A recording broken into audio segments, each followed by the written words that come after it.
क्या हुआ बेटा? मम्मी, पड़ोस वाली ने मुझे छोड़ दिया। कोई बात नहीं, भूल जाओ उसे। ओए मर्द बन मर्द, मुझे देख, शर्मा जी की बेटी है ना, जा उसे पटा ले। क्या मतलब है इस बात का? नहीं मतलब कि मर्द आदमी है। नहीं, यही सिखा रहे हो ना बच्चे को, बहुत अच्छी शिक्षा दे रहे हो, ठीक है।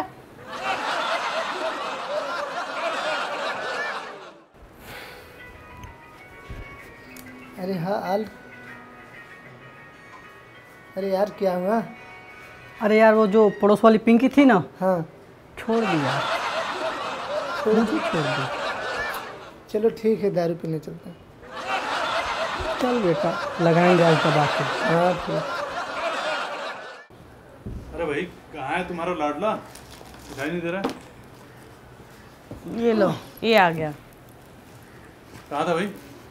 पापा, आपने ही तो कहा था शर्मा जी की लड़की अरे वाह क्या बात है, बाप का नाम रोशन कर रहा है, हैं?